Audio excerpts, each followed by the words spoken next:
berdagang dan menunggu kematian dengan cara berdagang. Yang bersegera dengan taubat.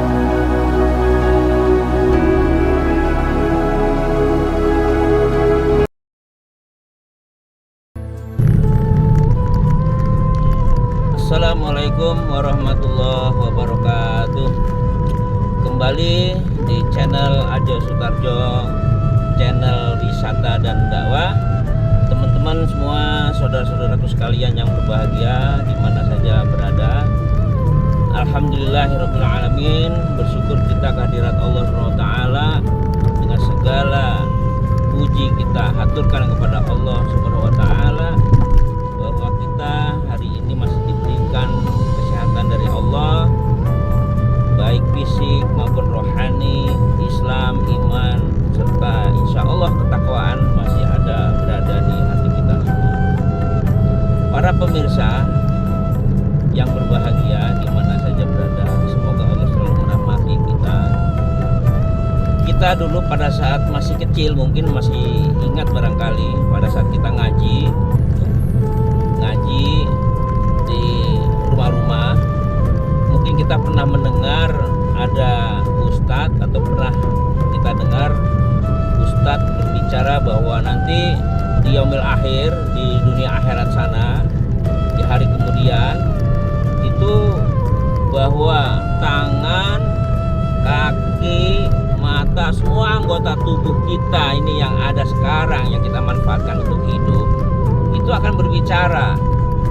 Dulu waktu kita masih kecil itu sempat juga berpikir, masa iya sih tangan bisa ngomong gitu? Yang bisa ngomong kan cuma mulut gitu lah. Kira-kira seperti itu anggapan kita. Ternyata sekarang speaker aja bisa mengeluarkan suara, radio, HP bisa visi, bisa berbicara, mengeluarkan bicara.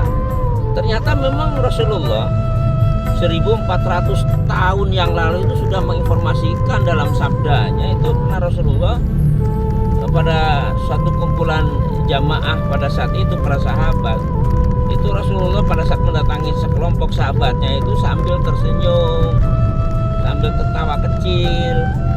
Tapi sahabatnya itu nggak ada yang tanggap bahwa kenapa Rasulullah itu tertawa, senyum gitu loh, sendiri gitu loh. Nah, sehingga Rasulullah dengan tidak ada kesan dari para sahabat bertanya gini sama para sahabat, kok kenapa kamu nggak mau bertanya? Kenapa saya senyum dan tertawa kecil seperti ini?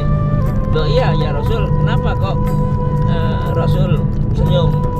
Gini loh para sahabat. Jadi Rasulullah itu bersabda, itu nanti di yaumil qiyamah, di akhirat sana pada saat hari perhitungan, itu nanti ada hamba yang eyel-eyel sama Allah. Artinya dia selalu bergaining lah, mesti ngeyel lah apa yang diberikan oleh Allah, sampai dia bertanya kepada Allah, ya Allah, bukankah Engkau akan mengampuni dosa-dosa semua hambamu sebagaimana janjimu? Kata Rasulullah, Allah berfirman, ya benar, ya benar. Kalau begitu, kalau memang benar, berarti nanti biar yang menjadikan saksi buat diriku, biar diriku sendiri, kata orang itu seperti itu. Jadi saya nggak mau apa yang saya lakukan di dunia itu saksinya yang lain kecuali diri saya sendiri, seperti itu. Nah, kemudian Allah berfirman lagi, berkata lagi, apakah tidak cukup yang menjadi saksi kehidupan kamu itu aku dan malaikat-malaikatku? Hamba ini tetap ngeyel, enggak, saya nggak mau. Pokoknya yang menjadi saksi biar diri saya sendiri, tidak ada yang lain. Pada saat orang itu ngeyel bahwa seolah-olah tidak cukup kalau Allah dan malaikat yang menjadi saksi, maka seketika itu pula lah tangan, kuping, kaki di mana yang menjadi istilahnya alat anggota badan itu bicara, kemudian Kemudian orang ini berkata, celaka kalian, saya ini akan menjadi saksi untuk menutupi segala kejelekan yang pernah kamu lakukan. Kenapa kamu ngomong? Aku ini mau membela kamu agar kamu itu tidak diberi azab oleh Allah atas apa yang kamu tidakkan. Wahai tangan, kaki, kenapa kamu ngomong? Celakalah kita. Nah, itulah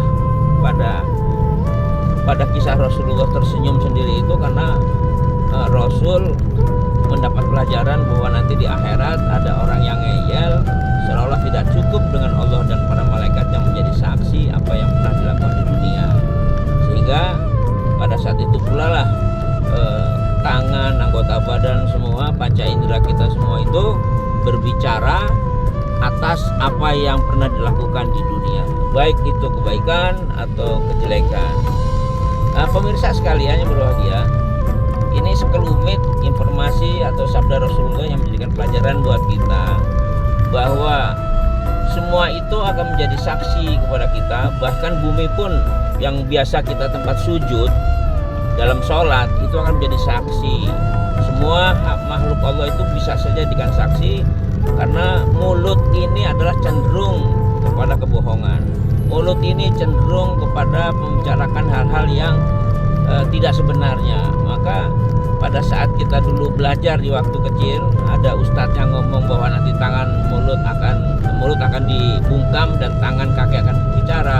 Ternyata memang ada hadis Rasulullah yang memberikan pelajaran kita seperti itu, karena adanya hamba yang lemah ciptaan Allah itu ngeyel, nggak mau ngalah atas apa yang diberikan oleh Allah, sehingga Allah menakdirkan pada saat itu semua anggota badan itu bicara dalam rangka menyaksikan apa yang pernah dilakukan.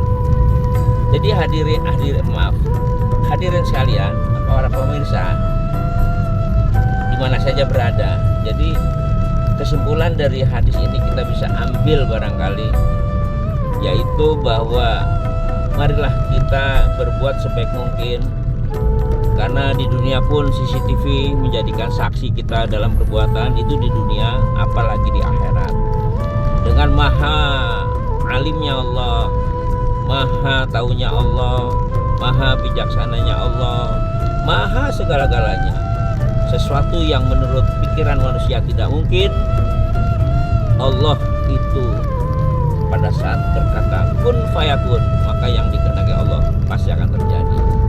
Kita sebagai hamba yang lemah, mari kita mencoba untuk belajar bertaqarrub Allah, berserah diri kepada Allah. Dengan kita menjadi muslim, tandanya kita sudah berserah diri kepada Allah.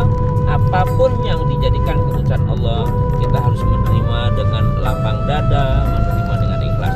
Itulah ciri-ciri hamba yang memiliki sifat qanaah, yaitu sifat yang menerima segala apa yang diberi Allah dengan merasa cukup, tidak terjadi kekurangan, karena Allah tahu kebutuhan kita.